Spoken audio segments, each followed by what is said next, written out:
We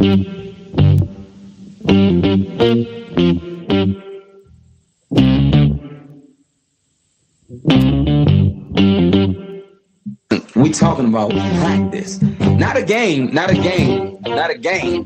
We talking about practice. Now I gotta talk, we all gotta be quiet. You're talking to the Rolex wearing, diamond ring wearing, kid stealing, wheeling dealing, limousine right. I'm a man. I'm 40. And now your host, Taking No Shorts podcast, Jay Grizzy.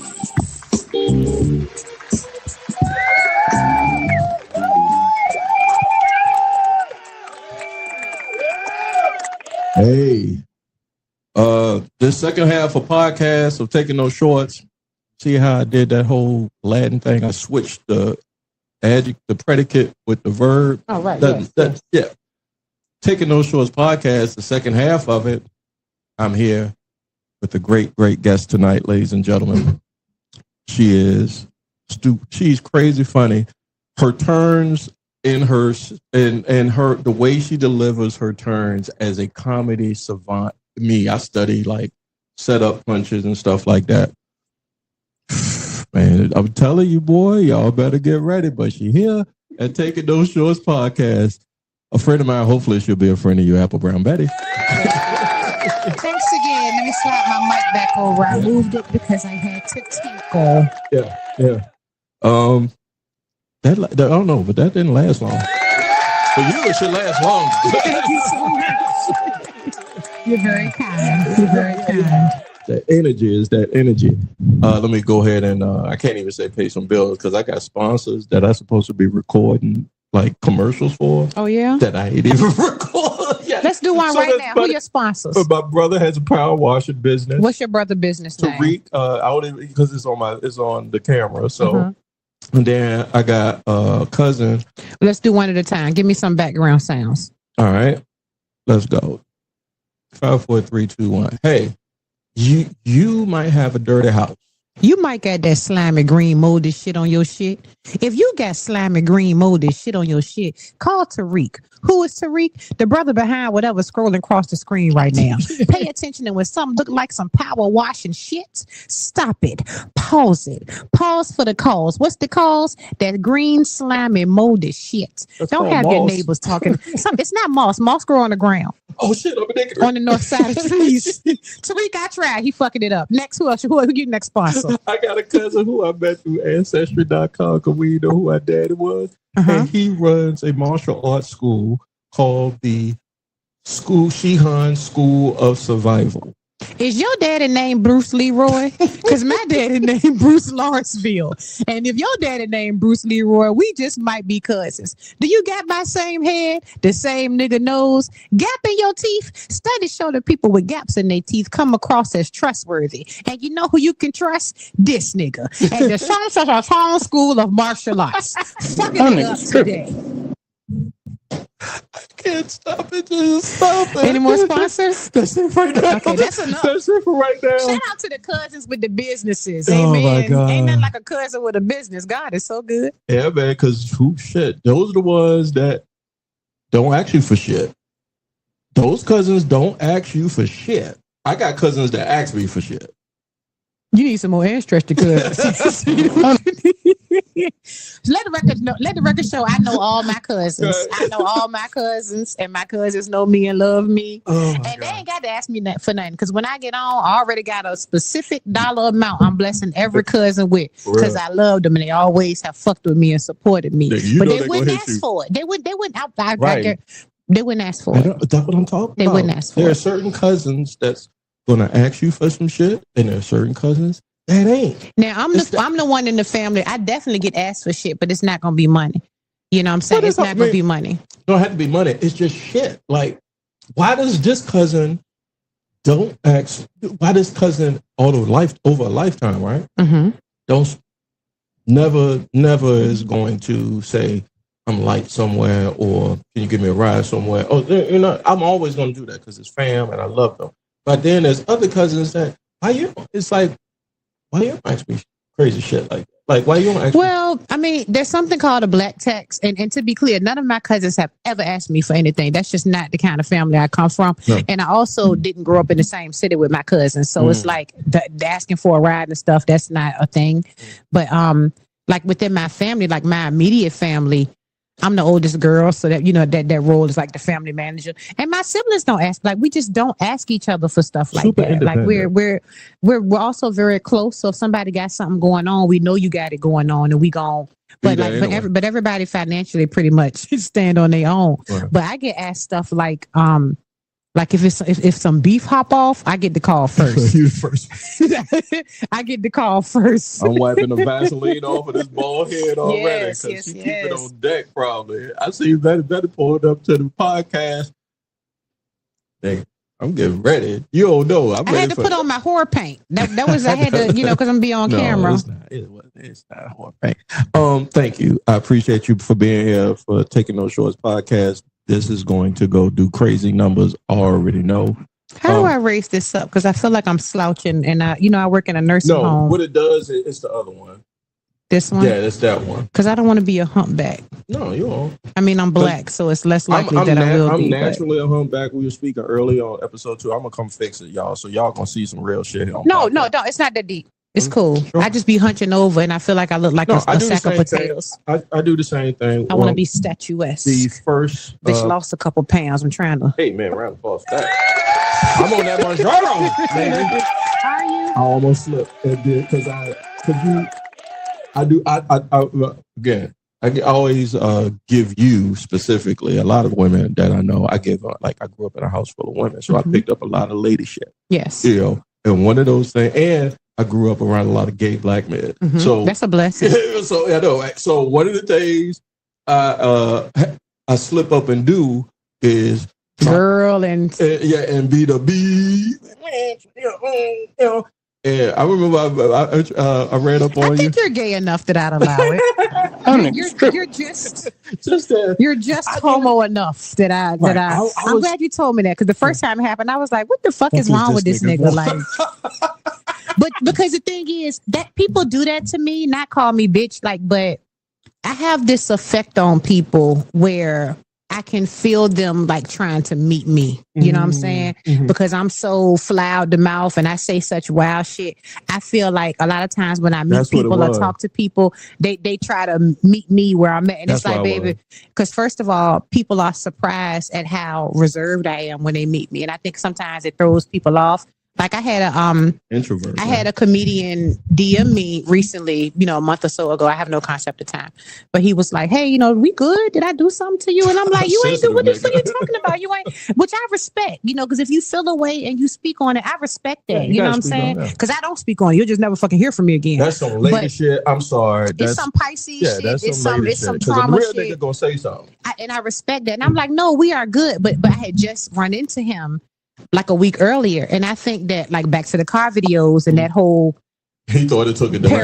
parasocial relationship. Yeah. When people meet me and I'm just like, oh, hey, how you doing? And I'm sitting back and I'm reserved and I'm kind of quiet because in public spaces, I'm very much a speak when spoken to kind of person.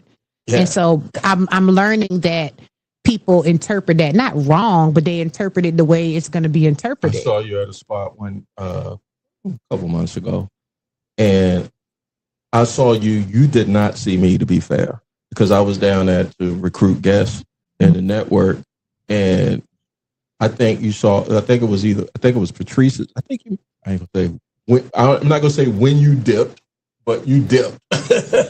I be dipping. Like my family say I show up leaving.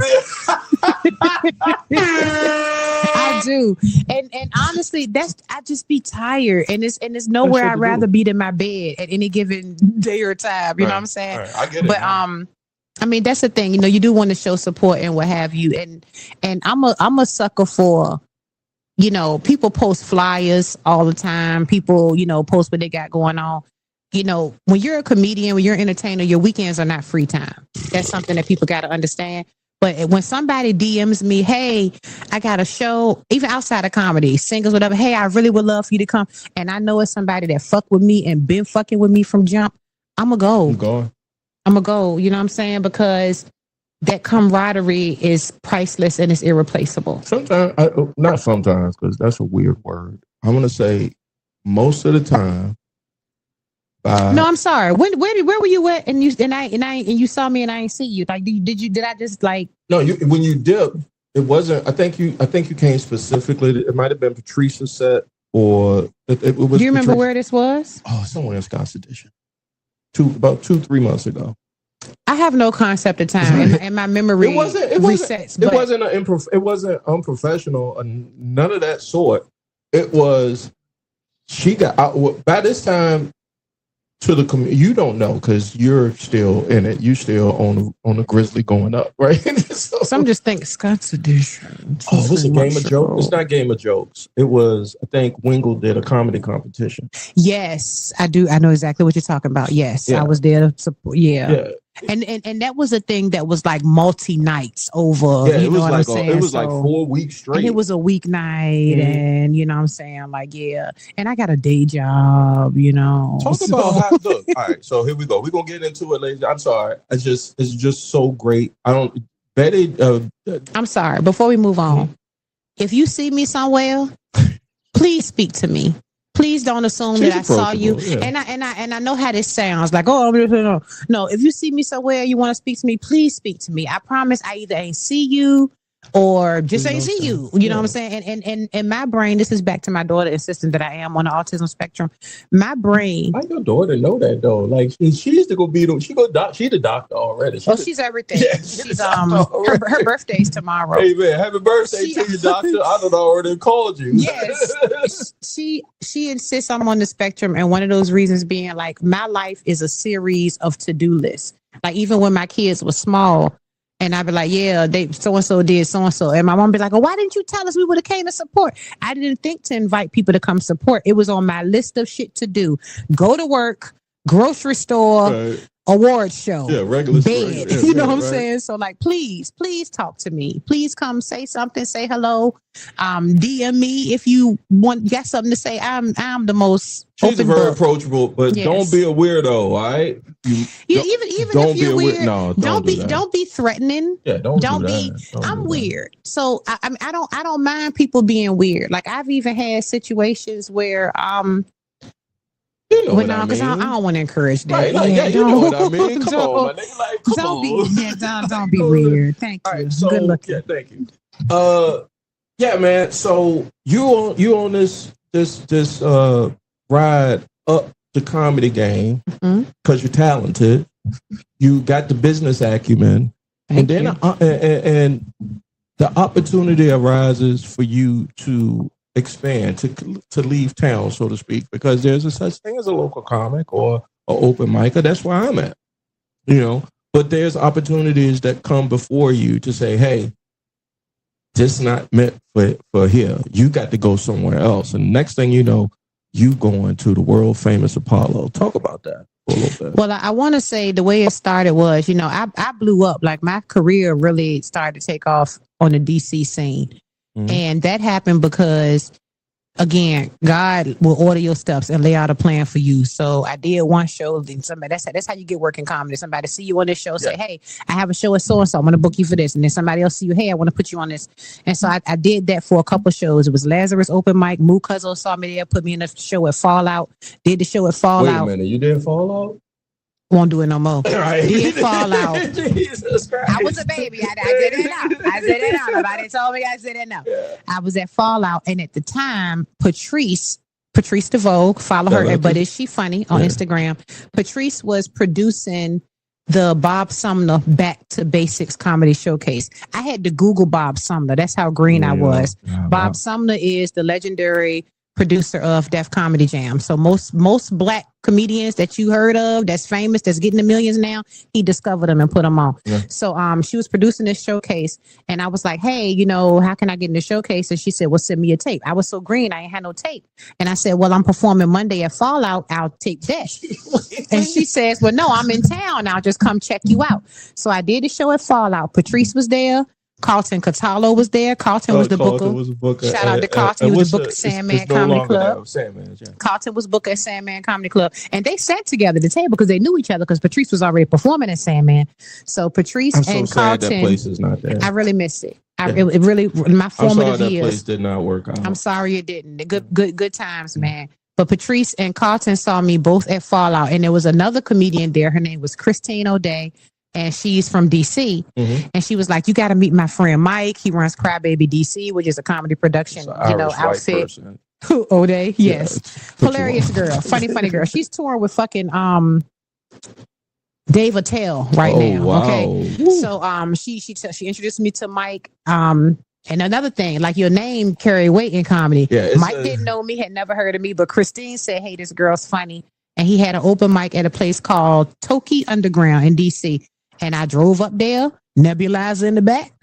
I did the open mic, and he started putting me in shows. And that's how I broke in DC. And I didn't understand what a gift that was. Because DC, they call it the Mecca of comedy for a reason. So my very first shows, like my first year in the game, I'm with the wolves. I'm with the beasts. You know what I'm saying? Like the first show that I did, that first mic I did, Paris Sachet was on the show. It's so many beasts out of DC. You know what I mean? So I really was cutting my teeth with the best of the best. With the dogs. Yeah, the dogs, the wolves, the biggest dog wolves. And was holding yourself. Well, word spread fast, and I started getting booked. And that's how I go when you talk about leaving home. It wasn't a intentional thing, but when I started blowing up in DC, that's when I started getting booked at home. Yeah. Great way to put it, because I was talking to a mutual comic we know, and he asked me, he was like, "Yo, I'm going to DC. Can you make it?" And I was just like, when O'Day asked you to step outside of whatever you were doing here in town, did you have any apprehension about it? You just was No, like, I got nothing to lose. It wasn't even under. It's just like I told you. Like I would have made a good soldier.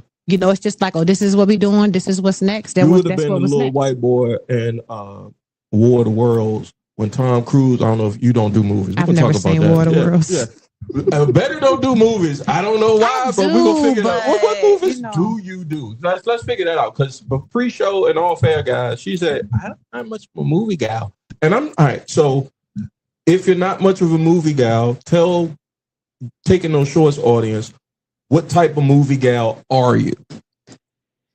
I'm not a movie person, period. Like the movies I've seen, I don't even know how I seen them. Like it's just like it's just by accident. There has been one movie in my life that I saw a trailer for, and I was like, I want to see that. And you know what it was? All Bates. Sinners. How recent is that? I'm 45. Yeah.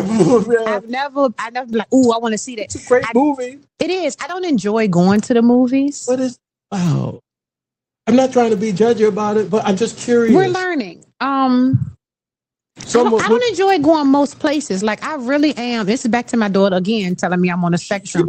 That doctor in your family is right. I'm telling you. I am a homebody. I like being at home. I don't even. That's why I ducked out of the shit that you see me at. You know what I'm saying? Like, I'm trying to get back home. When I say dip, and that's a black eye sometime in the game because it do make you come off as like standoffish. Your talent. But there's a certain thing, the same way like if you in the office in corporate America, if you black people can't never just show up, come to work, do their job, and go home. No. They're gonna be like, oh well, she's standoffish, she's rude, she doesn't want to be here. She's so comedy is a business, and that's part of the reason I've been successful. I've always treated it like a real job and like a business. So it can make you appear to be standoffish, you know what I mean? Yeah. So I think that there's a disconnect sometimes between like my online persona and when people meet me. But there is you have to ask other people if I'm a comic, because when I do kick it with comics at the shows and shit, they tell me how much they love me and how much they appreciate me. Yeah, that's what you are. I'm always helping people with jokes and feeding them tags and stuff like that. But then when the show is over, out.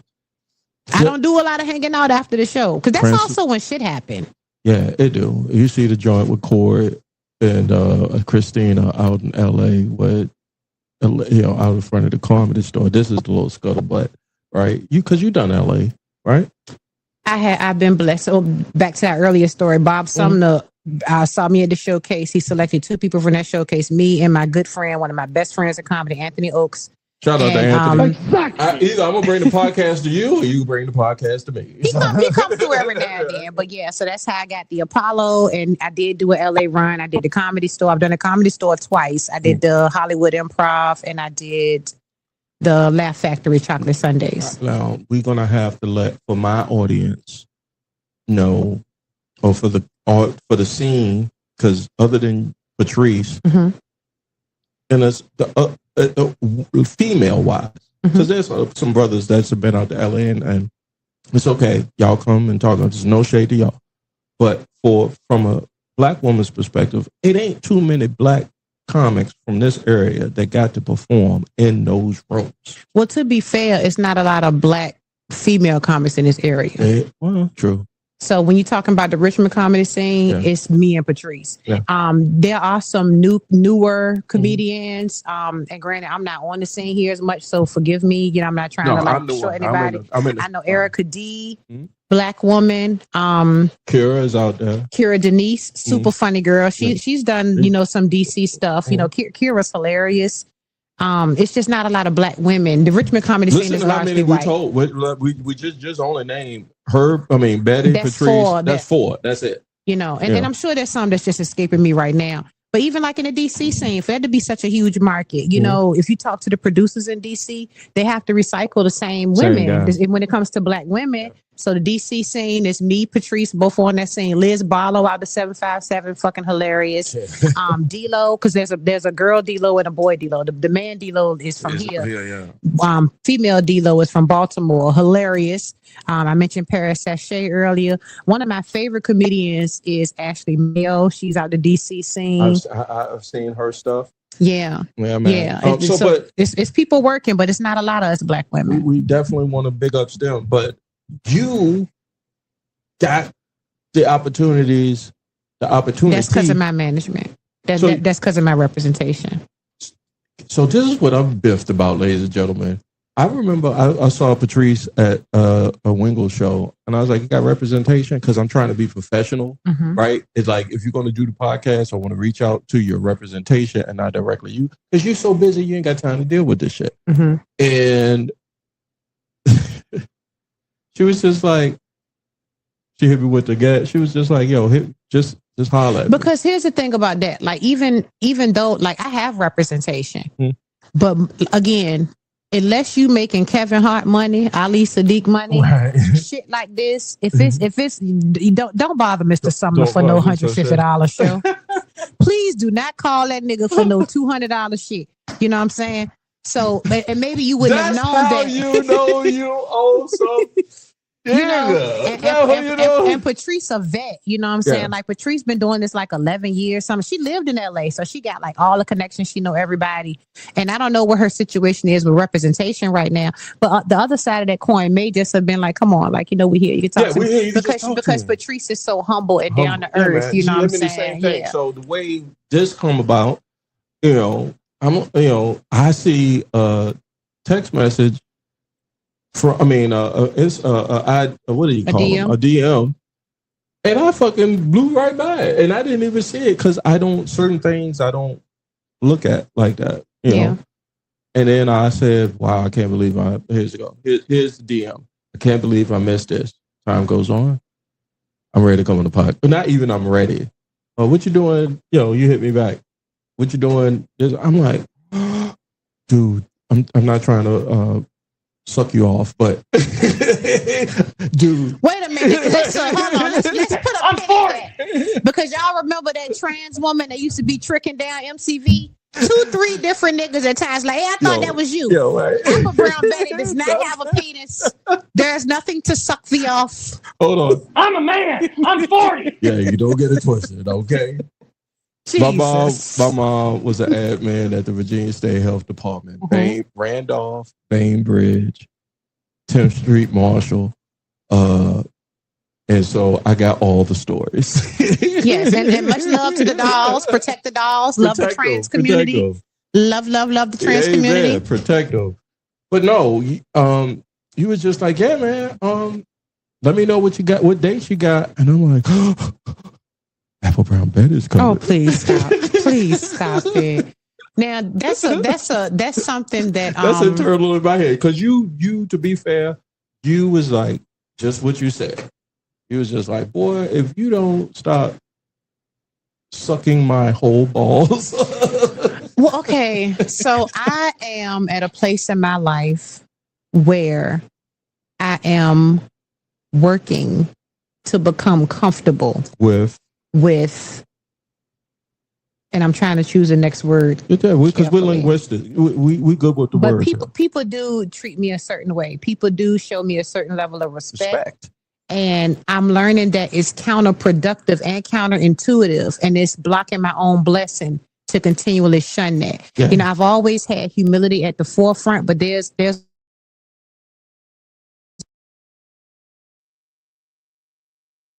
because Jesus Christ, we was doing so good, and we're still doing good. It's okay, just do the thing. It's all good. It's all good. Yeah.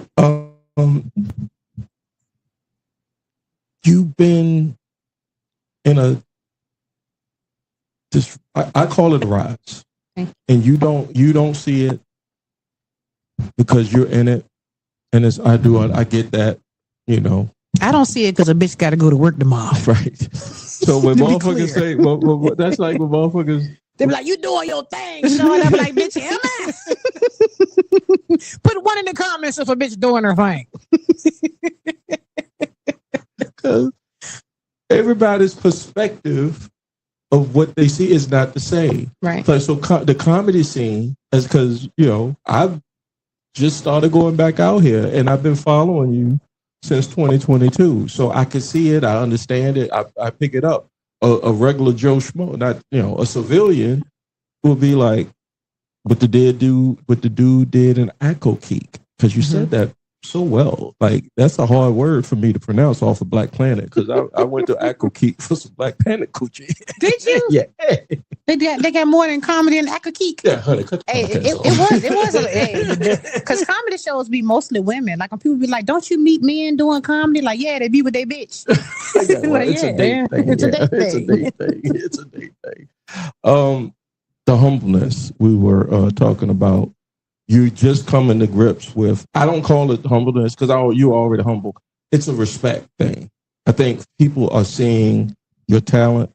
They're respecting you off of your talent, and that supersedes your womanhood, your blackness. It supersedes a lot for you. I don't know if you know that or not. I appreciate you saying that. I really appreciate you saying that, and I think that what I'm learning about being able to accept my flowers. Number one, for most of us, being overly humble, that humility a lot of times is a trauma response. Because if you're a shining star in a bright light, you've always been that, right? But when you're young and you get bullied for it and alienated for it, like, no, I didn't have no friends in elementary school. Nobody wanted to be my friend. Everybody thought because the teachers would always put me on this pedestal. You was the one outstanding Black student. Yeah, and I didn't ask for that. Right? Yeah. So my teachers would be like, well, y'all need to do this like her. And why you can't so who want to be that bitch friend, right? So that was an overcorrection and a trauma response, And I got teased a lot when I was young, for a lot of different reasons. So that humility kind of was built in for that. But now I love myself enough, number one. Exactly. I love myself enough to accept my greatness and to understand that is the reward I've been looking for. Yeah. Not like I think I misspoke. Like being celebrated is not the reward. Being celebrated is not the reward. But if I aim to reach people and touch people and uplift people and make them feel good and feel good about themselves, then when people come to me and tell me that I've reached them and uplifted them and made them feel good, that's the return. That's the cycle. That's the dopamine hit. I have to accept that because that's the result of that I wanted. I get it so much. Being as it may that you're doing so well, comedy special. We're going to talk about that towards in a few. But I know at some point your material, because you're working on new material, right? Always. So like when I post my flyers now, I always say new jokes, same steez, because I do have the special out. Mm-hmm. And so if you're at a certain level, you can put out a special and then tour and sell the same jokes that's in the special. Mm-hmm. I can't do that. So I could, but my Right. challenge to myself is every time I'm on stage, I want to do no jokes from my special, So Gotcha. you're always, I tell creators all the time, when they say they have writer's block, you don't have writer's block. You're just not writing stuff down. Because you have 1,000 thoughts a day, whether they're funny, whether they're thoughtful, whether they're introspective, you just have to write them down. And then when you go, because people ask me about my writing process, I write down every interesting thought that I have. I have notes in my phone. And then when you go back and you read those notes, your brain is going to respond to them. So that's a second voice, right? And every time you close that note and open it up, you're going to have another Come on, thought. you're giving too much game, Betty. Come on. Impossible, because I'm me. Right. Even if I told you exactly what to do, It's like a pro wrestler. It's like Hulk Hogan telling the audience, like, this is how elbow drop works. and it does, because an elbow drop is an elbow drop. But Hulk Hogan ain't Ric Flair, and he ain't Jake the Snake Roberts, and he ain't Roddy Piper. Everybody got their own sauce, Way to it. and their own experience they bring into it. I got it. I will lay So out there. So what was I talking about? Writing. Yes, I be writing. I do. I'm doing always writing new But jokes. people ask you, like, how you come up with your bits, like, and while you were saying that, I'm sitting there saying, ask her about the Comedy Bible, because that's how I got put on. I was asking a brother, wasn't a brother, but it was an Italian brother. My brother in Christ. Yeah, I wanted Joe Cantori. It wasn't the weather guy, but his name was. But he's down in Tampa now. But he was doing a Funny Bone. It was around here, around the white scene here in Richmond. And one day I just went up to him at the Funny Bone. I was just like, "How do I do this?" He was just like, "Go get the Comedy Bible." And I was just like, "Is that by Judy Carter?" Judy Carter. Yeah. I'm not a comedy book person, but that's also me not being a movie person. I'm mad that I put that in the ether. No. That's not to say that I'm above it by any means. I actually bought one of Judy Carter's books. I ain't read it yet. You know what I'm saying? Exactly. But I bought it on Kindle. You know what I'm saying? But shade. It's no shade. It's just. I'll say this about that.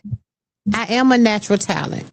The punchlines come to me first, and then I flesh them out from there. There you go. But there is something to be said for discipline in any medium, right?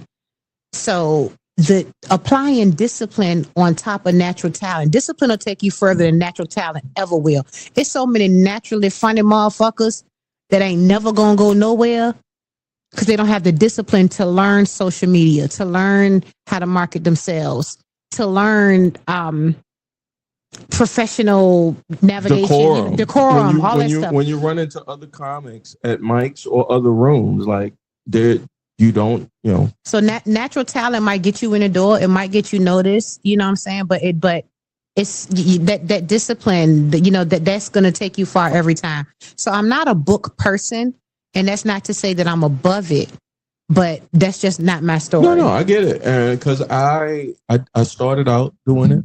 I started out like because I don't know nothing, and somebody says, "Hey, just look this up." But you asked. Now I'm that kind of person. Mm-hmm. I didn't start with the book, but I ask people all day long. That's why I don't have a hating bone in my body. If you got some shit popping off, and I like it, and I want it, I'm gonna ask you. Betty How did you do that? Right, Betty came here and we exchanged some DMs, and then we had a brief conversation, and we like almost I always do like a pre-interview a little bit, and then I was just like, just ask around. She was like, "Don't worry, nigga, I did." You talk to the community. The community talk. I do in any space. Like I know I have so much information in my brain, random information. That I know because I'm naturally curious. I'm naturally inquisitive. I want to know. I was walking down the street one day and there was some guys working on a building and the scaffolding, and I'm like, hey. They were probably Mexican. Why do you, some of them. Just saying. you know. What were they doing? You know, my father's background was in like construction and trades and shit. And they was doing something that didn't look right. And I was like, hey, why y'all doing that way? You know, and they'll explain it to me. Something as simple as I remember asking my dad why, you know, we see buildings being built. You always see the stairwell go up first. Right. And I was like, why do they just build a stairwell like that? And he was like, because it's a separate structure. In the event of an emergency, that's why they tell you to go in the stairwell, because it's not, if the rest of the building falls away, that stairwell is cinder blocks. It's not made of wood. Unless it's the World Trade. Sorry. They cut the beans. But my bad. I've always been naturally curious. So maybe that's something that the average person doesn't know, but I know because I asked. Yeah. You know, even something like your family history. Like I realized recently that I'm that guy in my family that knows the oral history of my family because I was curious. I asked. There's something to say about the inquisitors of any part, any clan. You know, it's something to say about that.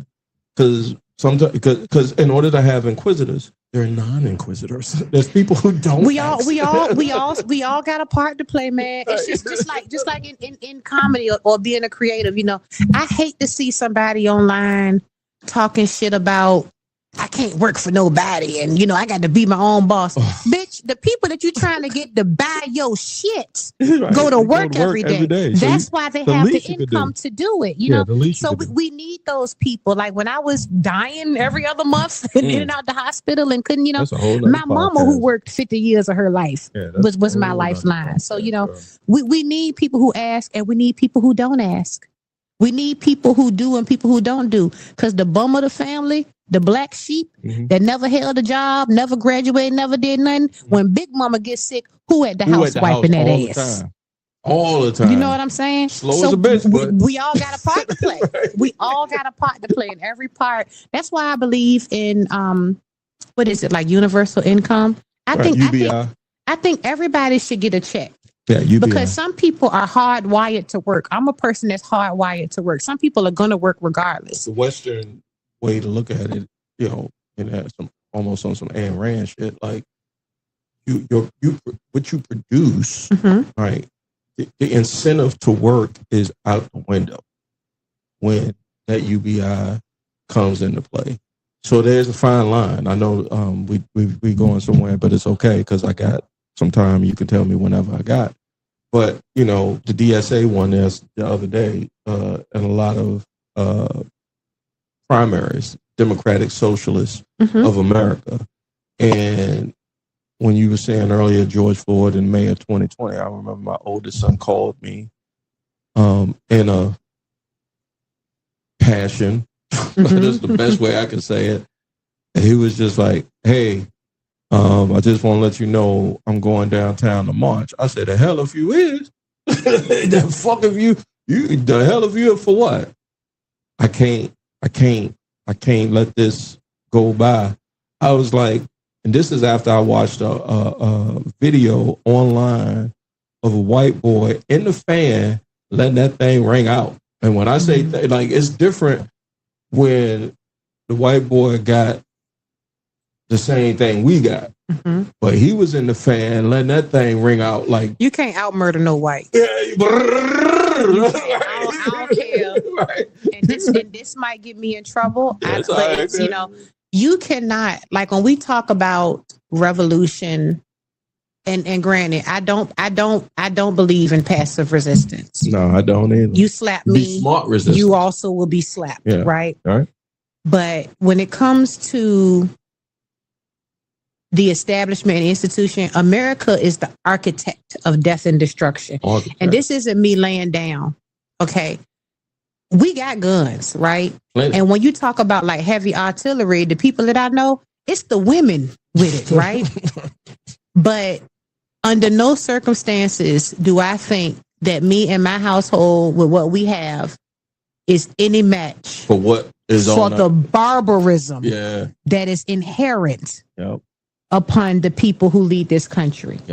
You know, so and I don't have a son, so I could never speak to that. I don't have a son. Yeah, I can dig it. So I was just trying to speak to. I was like, all right, this nigga got my DNA, so I'm gonna hit him with some shit, and it's gonna register. I was like, yo, You can go out there with what you got, but what if they got something bigger? They definitely got something. What you gonna do? Yeah, you're not organized. You're not doing anything. I'm so glad you said that, because it's one thing to have the guns, but every time I go to the range, you know who I see? What?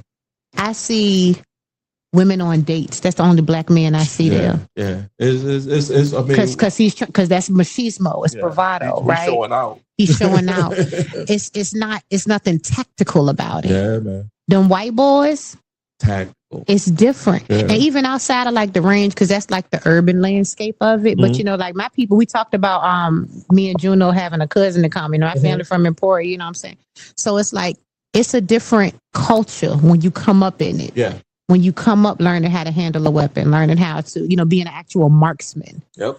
Because if I whip out right now, you gonna stand down because you ain't got no gun on you in this studio. Yeah, that's right. But I'm in your space. If I come to you with that energy and with that ammo, who am I to say what you got behind this fake ass plant right here? That's my son say. I just know how to teach my sons.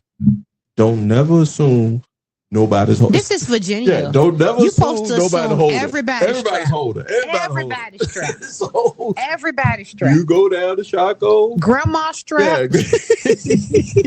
The baby strapped. Grandma picking the collars. I remember my grandma kept a fucking deuce up under her goddamn up under the couch. Mm-hmm. I was just like, fuck it. I just know if anybody came through that front door, they were good cap. Yeah, I mean, that's one of the reasons I don't aspire to live anywhere besides the South. I'm a woman.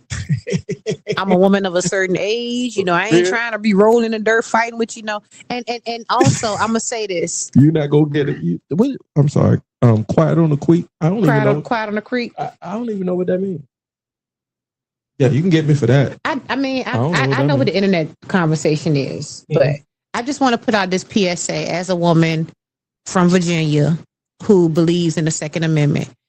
Having a gun and owning a gun legally does not give you free license to do whatever with it. No. Because if you're in public and you have to, first of all, Outkast said, don't pull a thing out unless you plan to bang. If you ever got to use that weapon, Andre was in the craziest outfit. That nigga had on some flip curls popping. Yo, that nigga had on some fucking chaps, some furry chaps. And football pads. Yo. But the thing is, if you ever have to defend yourself with lethal force, the first thing the white man gonna ask you when you get to court is, why did you have a gun? Yeah, where the papers at? Not even that. Why did you have a gun? You worked at a law firm. So it wasn't that kind of law, baby. But do you understand the weight of that question? Why did you have a gun? Because intent is everything, right? Just because you got it legally, you purchased it legally, don't mean you have the right to whip it out and, you know, use it. The only time you safe to use lethal force in Virginia, they come on you. Not even when they approach you. If you in public, if somebody hits you, by law, you're supposed to run away and call the police. Oh, damn, I'd have got him done a long time ago. Yes, I'm trying. That's why we doing this. That's why there is no such thing as self-defense unless you kill somebody who was trying to kill you. Okay, I know that. The only time you good to use a gun and lethal force is if they come in your house. Yeah. If they come in your house, all bets are off. You know what I'm saying? You got castle doctrine on your side, which isn't a law. It's just an understanding. But if somebody hits you with their fist, with an object, you run away and you call the police. Even fighting hand to hand, mutual combat, you can't say self-defense. That's how I got 5 assault charges. What I'm telling you, what I know. Yo, okay? Let me get to the Amazon special. Then I will get to how Cut all that out. Cut all that out. You got the whooping motherfuckers' asses, WWE style. Allegedly. Allegedly, all right? So the opportunity comes, and I want to say the DC crew put you into contact with Bob Sumner? No, Bob Sumner came to Richmond. Patrice DeVoe produced the Bob Sumner showcase. He decided he was going to go on tour around America, finding all the new hotness, right? And so Patrice answered the call. She put together a showcase, flew that man first class to Richmond on her own dime, because she's a boss type shit, okay. Right? And I did the showcase, and he picked me up from there. I did the Apollo about a year later, and maybe a year after that, he signed me to his management company. And I'm telling you, a lot of times, especially in a 250,000 population town or a 250,000. Is that how many people here? It's like 220 in Richmond, but the metropolitan is maybe 500,000. That's Petersburg. They consider like the Central Virginia. See, yeah, it's like 500,000. So that's like DC. I gotta move. Well, yeah, because they're gonna say we shouldn't know them, so they gonna say that. But for somebody to put that together, what Patrice did, and then for you to knock it out the box, because there's other comics on that showcase. Right? There were 10 comedians total. Yeah, that's other comics. So it's not like something that came here and was like, I'm coming here specifically to see Apple Brown Betty. I'm coming here to see who I can take to the next level. And that's another reason I worked so hard, because I knew what people were saying about me. When Patrice came to see me at Fallout, she actually made me an alternate. I didn't get in right away. Somebody dropped out of the show, and that's how I got in. Girl, that's how God works. It's ordained. Okay? It was ordained. And I knew what people were saying. Who the fuck is her? Where does this bitch come from? Because it was Especially people in there that's been doing it for years and years, you know. So I knew what people were saying about me, and I was hell bent on proving that it wasn't a fluke. People tried to pit me and Patrice against each other very early. Yeah, you know, those are whole. I'm sorry. This is my podcast now, so excuse me. You some bitch ass niggas or whole ass bitches in Richmond and for doing DC. that in both places. Yeah, you a couple, and it wasn't like dozens of people. Just Doesn't a matter. couple people would try to get in her ear, and yeah, and then when that didn't work, because Patrice and I are very performative about our friendship. She is my real friend. She know where I live. Come to my house. You know what I'm saying? But then people tried to say like we was like messing around, like me and Patrice got a romantic thing. Anything other than this bitch is good. Right. That's See, I'm excuse me. Give me 2 minutes. No, this your shit. This, my name ain't nowhere on this bullshit. Give me 60 seconds. Okay. Let me tell y'all something. For folks who are not familiar, where we Betty can interrupt me at any point. I won't. Where we are in life is this: we recognize and respect, as a matter of fact, the fact that there might be other people in these spaces, but that might have different experiences than we have. And we respect that.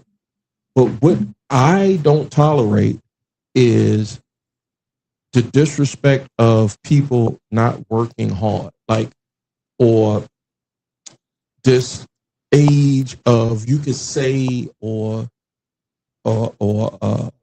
comment on some shit that you not 8 degrees of Tom Cruise to or fucking Kevin Bacon to. Like, if you can't tell me 8 niggas connected to the statement, I'm gonna smack fire out your ass. I'm gonna smack straight fire out your ass when I see you.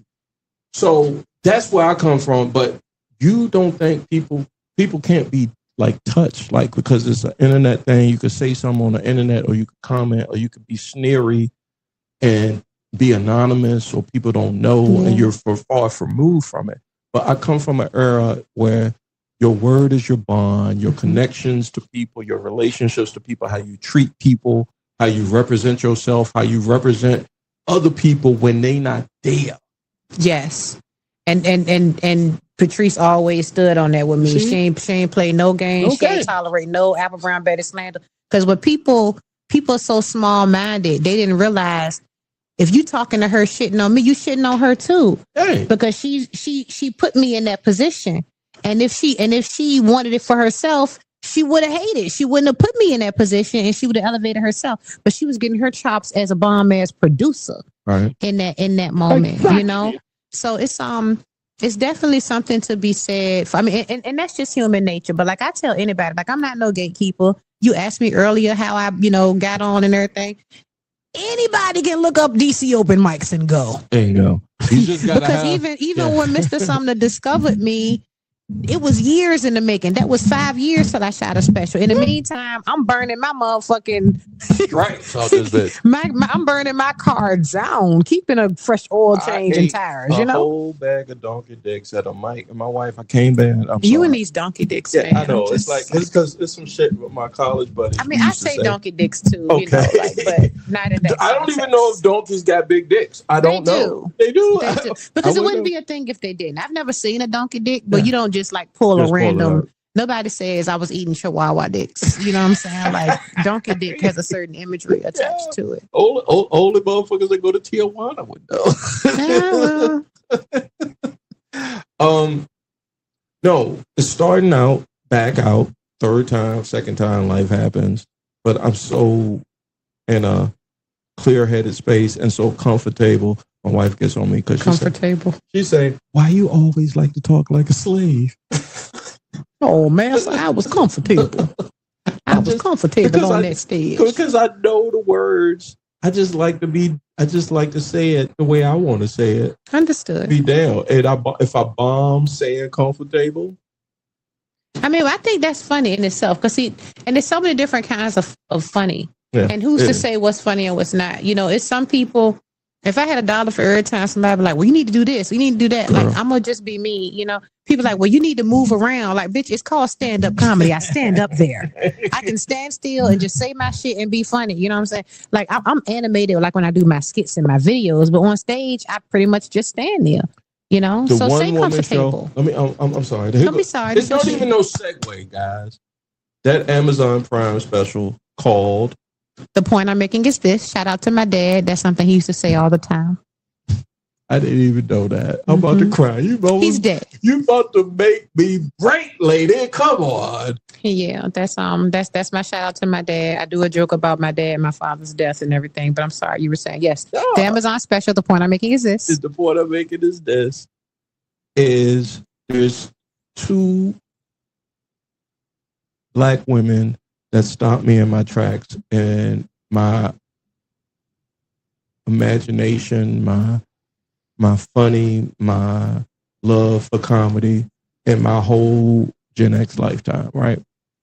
Whoopi Goldberg and Apple Brown Betty. Oh my gosh, you don't even know what you're doing right now. When I saw you back in 2022, and then I saw the comedy special, and in between, I've seen your acts, and I'm just like, y'all don't understand. I mean, again, I'm giving you guys something to refer to put it in perspective, but y'all don't know how great that comedy special is. And when I watched it, that's the first thing I thought about. Whoopi Goldberg on Broadway. And I said, God damn it, Betty is gone. Exactly. She gone. She gonna fly off to the moon. She is gone. She is done. She ain't fucking with none of you niggas talking about John Burkett in Richmond, Virginia. She ain't fucking with none of you niggas talking about whatever they talk about in DC. She is in the universe. That means so much to me because I very vividly remember Whoopi Goldberg. Because as a child, my dad was kind of strict with what we could watch. I wasn't allowed to watch The Simpsons when I was a little girl. He went with the underachiever shit. No, not even that. Just, you know, country nigga. But he the one thing we could watch was stand-up comedy. So in my brain, stand-up comedy was that HBO shit. Billy Crystal, Martin Short, Gary Shandling, Whoopi Goldberg. And I remember Whoopi Goldberg's special. And everybody talk about her with the towel on their head. It wasn't even that for me. It was... And I'm not gonna get emotional again. Oh, towels. I mean, we crying this whole thing. We might edit the crying. I'm gonna ask Betty, should I leave the crying? No, leave it in. It's all good. But when I was little, people used to call me Whoopi Goldberg as an insult. No, because I called her Moppy Goldstein. Exactly. Because I had dyslexia a little. Mr. Nigga. Yeah, I did. And my auntie, I love my Moppy auntie. Goldstein. My auntie looked at me and said, did you just call Whoopi Goldberg? I mean, she looked at me her like, real name is like Karen or something. Carol or Karen. I love her. But people used to call me Whoopi Goldberg as an insult, because they said I looked like her. That's stupid. So I have a picture on my Instagram when I did the Comedy Store the first time. They had pictures of the comedians, a picture of me standing beside her portrait, because she was just so captivating, like as a storyteller. And then even talking about movies I haven't watched, I saw Coming to America. I saw Jumpin' Jack Flash Hey, man, I love because I Jumpin' Jack love Flash. Whoopi Goldberg. So to sit here and have you compare me to her, you know, just speak of us in that same light. That really means a lot. It means so much that I just love bumped my her. microphone again. No, it's okay. But I've shitted the whole bed tonight, so it's okay. You You're the guest. You shat the bed. I've shat the bed. I'm worse than shitted. I've shatted, and I ran out of toilet paper. It's okay. It's okay. But I appreciate that. That's very kind of you to say. I really appreciate so that. we was talking about. I brought up the Whoopi and the comedy special that's called. The point I'm making is this, and to be clear, it's available on Amazon Prime, and I'm pushing Amazon because it's free with ads on Amazon, but it's also available on Apple TV, Google Play, Spotify, a couple other things that are escaping me right now. You can video stream it pretty much anywhere where you can find. Anywhere niggas is funny. Yeah, that's right. You can find it there. Right. Yes. And I had no problem with finding it because after I got past my Gen X phase and went to the Amazon shopping channel on my phone, I can't believe I'm at that stage. But I got to the Prime part, and when I watched it, that's the first thing I thought. Because the way you hold it, the way you held court, doing that, the production of that, how was that for you? Like, was it stressful? Nerve-wracking. So this is another Taking Those Shorts podcast exclusive. Okay. I'm not on stage nearly enough. You know, something else I keep mentioning Patrice, but a thing she says is you are what you consistently do, right? And I'm not on stage nearly enough. I'm at a place in my career where I'm blessed to be booked a lot. But that can also be kind of a crutch and make you complacent. Mm-hmm. You're not always writing. You know, you can slip into that. You know, I got these jokes and, you know, you're naturally funny, whatever. But when I shot that special, it was at a time I was grinding, you know, just, you know, doing a lot of work. You know, my job is very demanding, you know, just trying to balance everything. And 2 weeks before my special, my manager called me and was like, hey, we want y'all to do the warm-ups for some other comedians on my label. Shout out to Rashawn Reese. His special is called No Gray Area, and Saya Meads. Her special is called Sayawaska. And Saya's not. I need to do that with her. Sayawaska. Yeah. But they shot their special like July 14th, right? Me and Anthony went to do 5 minutes warm up to warm the crowd up. Right. The production company's like, hey, you got an hour? I was like, bitch, I will. You know what I'm saying? When you walked to the set, the production company asked you for an hour? After they saw my 5 minutes, they was like, yo, we ready to shoot with you. Yeah. Oh my God. So, and again, got to be careful what you say out your mouth. Put in the universe. Me and Anthony driving home from New York where we did this 5 minutes. And I said, Anthony, what if they call us and say we're shooting in 2 weeks? And while we on the highway, still in Jersey, we get the call, hey, y'all shooting in 2 weeks. So at the time when I shot my special, I felt grossly unprepared. It's hard for me to watch. Like as a creative, most of us don't like watching ourselves because all I see is what I did wrong. Oh, I forgot to say this. Oh, I meant to do that, you know. So hearing people's reaction to it, like it was so good, I appreciate it so much. That's why I said it was nerve-wracking. I can understand. And as an open micer, you know, my wife was like, well, who was there? I was just like, it was a comics room. It was a nigga wiping the ball. Right. Somebody was outside writing a ticket. Right. And she was like, what are we doing? So what's it to you? I was like, I know that I wasn't prepared. You know, well, it's about getting those reps in, and I get this question going back to like being a comic because when I do stuff in the city, you know, the comedians who are on the show with me, they want to ask me questions because they think I got some kind of magical potion. Yeah, but not even that, but just you know, got the Moppy Goldstein going. Not like that, no.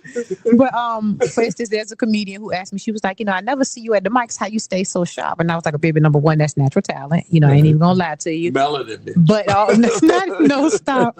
But aside from that, you know, I run my lines all the time in my room. Most of us live in our head anyway. So you're always rehearsing. You're always running your lines because you're always in your head having imaginary fucking conversations, right? I'm gonna ask you this: what time of the morning do you wake?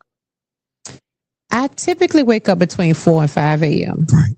the sparks. When I tell you, I went through a metaphysical awakening phase, and because I've done all religions, just about every religion, but based off of a Southern Baptist type shit. Yes. And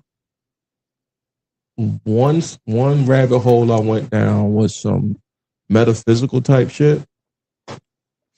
Changed my whole fucking life. Yeah. I was just like, when I say change my life, I'm not trying to convert some Jim Jones niggas out here, but all I'm saying is that there's something to when the first thing in the morning, your brain is at its sharpest.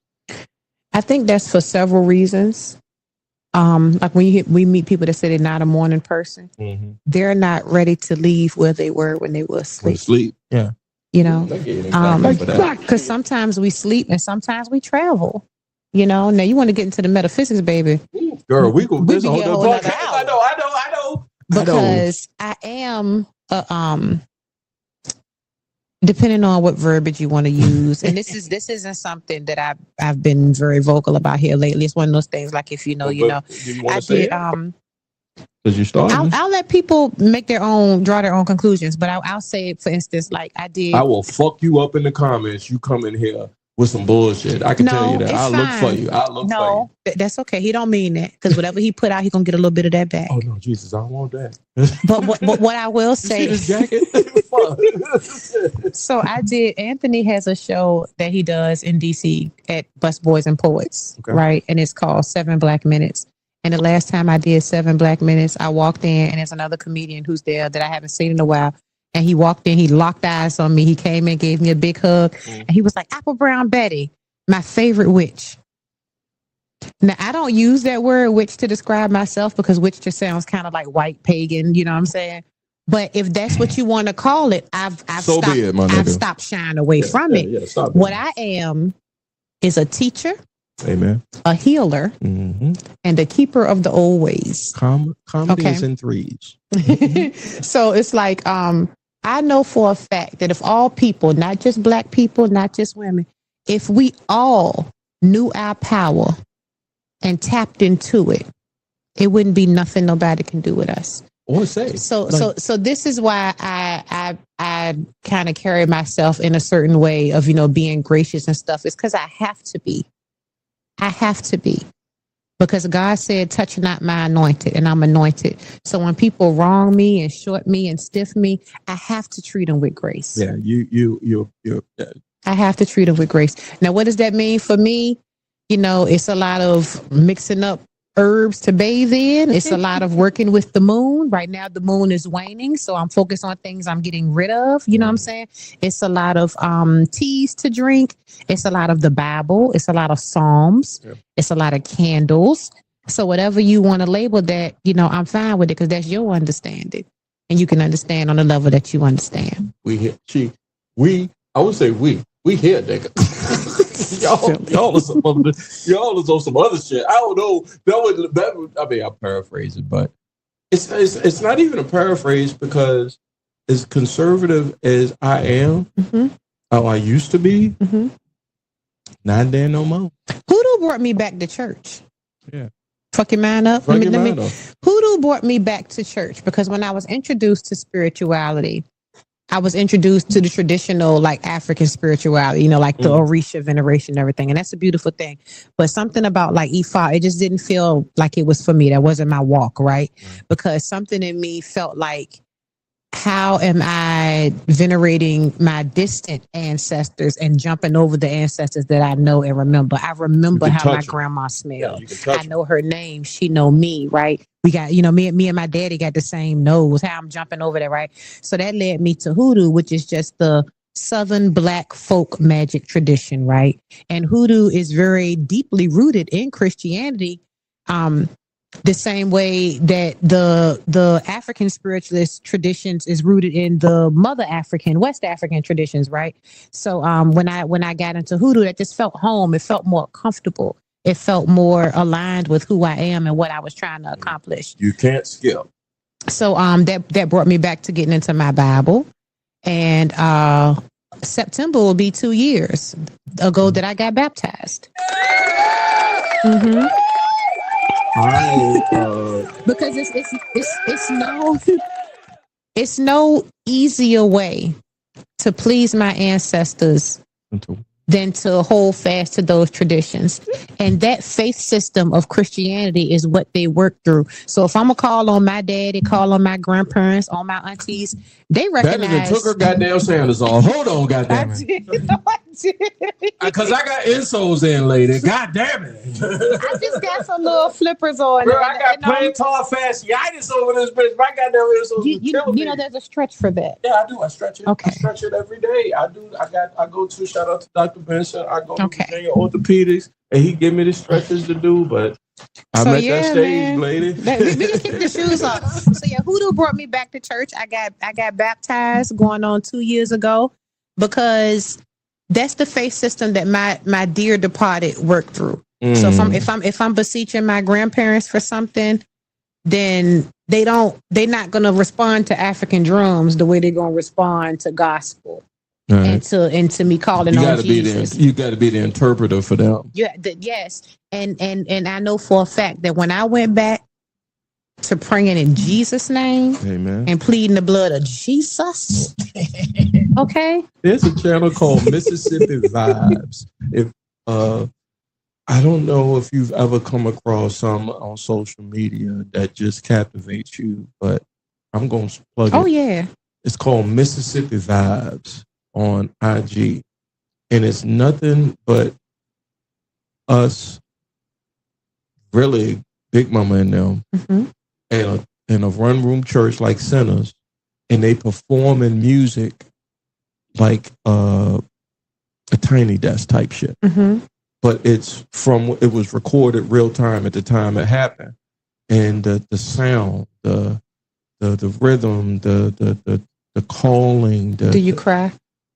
Yes, stop it! Don't make me do that. Because it's a beautiful thing. I asked you for a reason, and that's exactly what I'm speaking to. Yes, that's what I'm speaking to. So, like the highest priestesses in hoodoo are the old church mothers. Yeah. They ain't call it hoodoo. They might have called it roots or root work or you in the life or whatever. But when we go to church and we speaking in tongues and we laying on hands, we're gonna gather around. You come to the altar, you need prayer. We're gonna put our hands on you. We're gonna pray. We're gonna channel this. That's what that is. You know, feeding people that's hungry, praying for people. That's what especially you talk about the rise I'm on and the trajectory I'm on. The average age of people in my church, you know what it is? What is 80. And I got a room full of 80, 90, 100-year-old black country people. You gotta kind of bridge praying for me, loving on me. Amen. And now they know I do comedy. No, I mean, I did a clean show for a high school reunion, class of 71. Cheers to 55 years. Exactly. And probably 5 people in the audience went to my church. Had no idea I was a comedian. But I know you killed it. But the fact that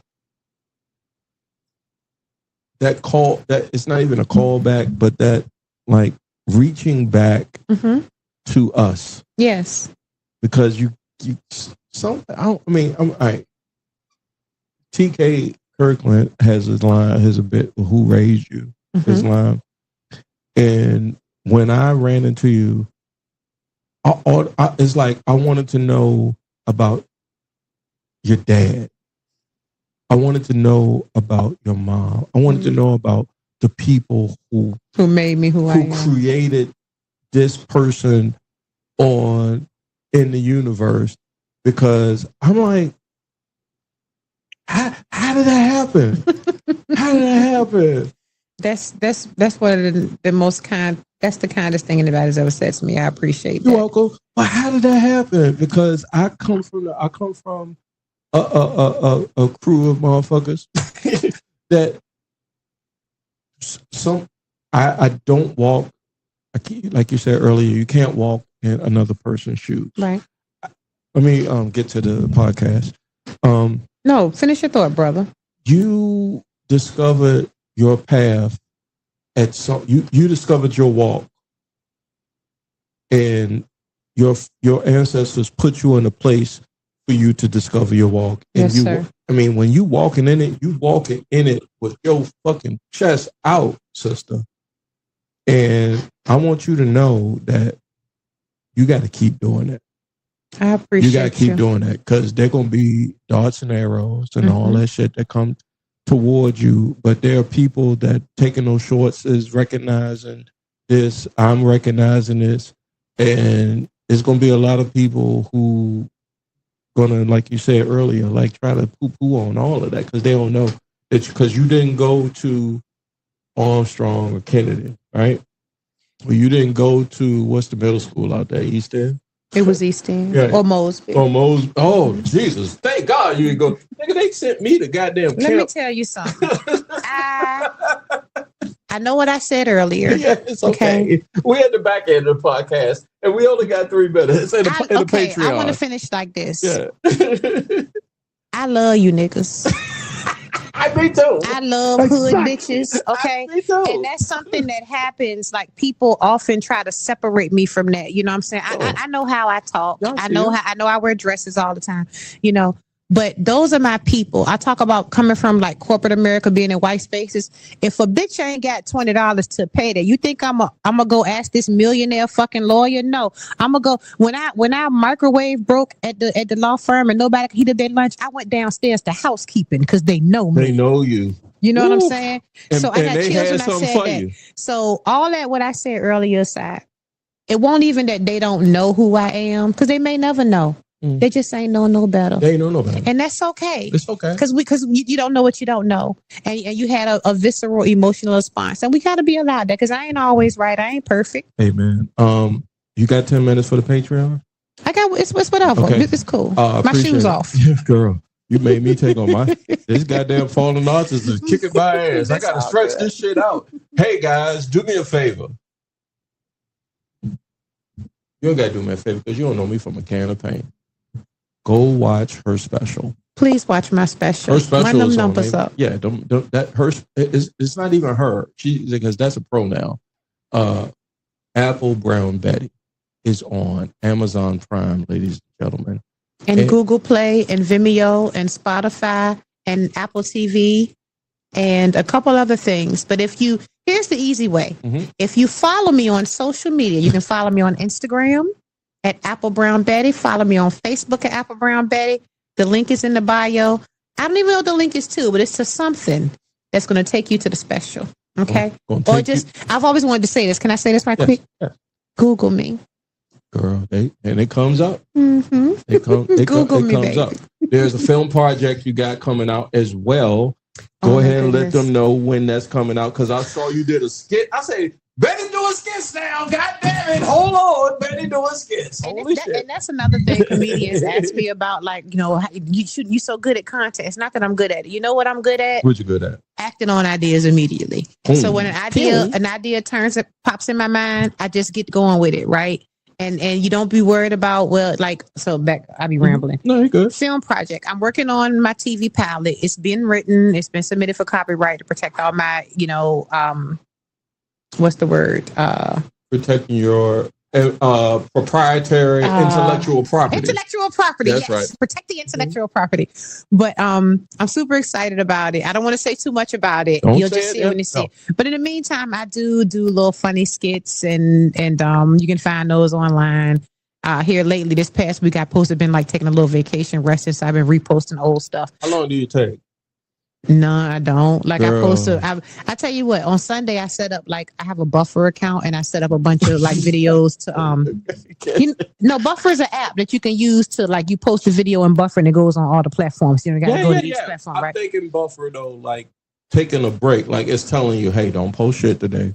No. It was to preload it so I didn't have to, because I'm supposed to be staying off social media for like a mental health break and just a little rest. It ain't working. It's not working. I was back on that bitch by Tuesday. This shit got us by the balls. Yeah, but I hope it got me by the balls. I don't know what it got Betty by. Just one ball. Yeah.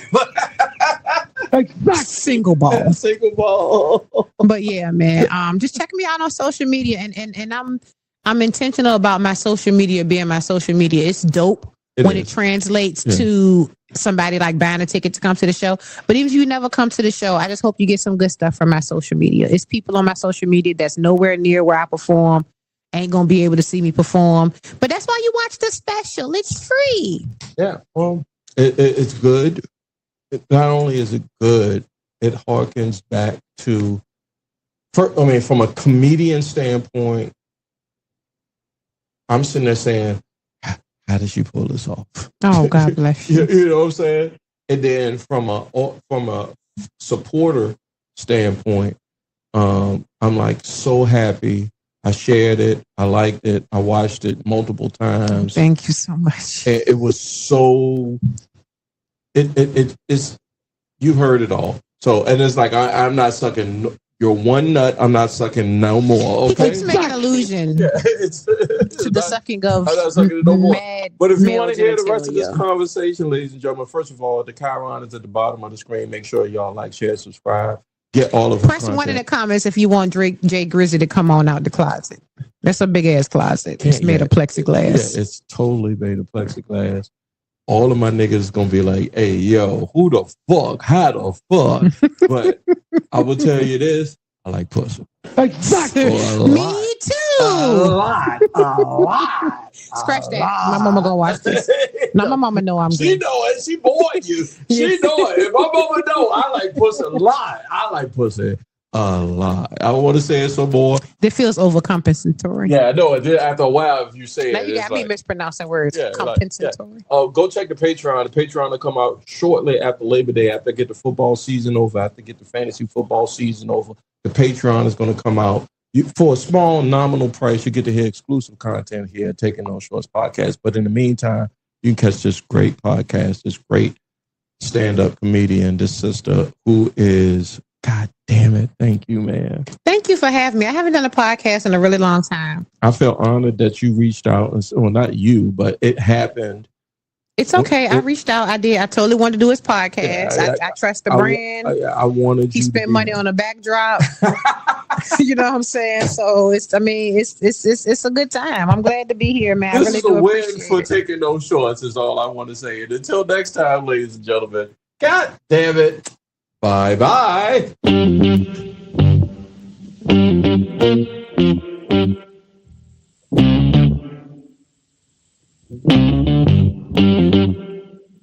We talking about practice. Not a game.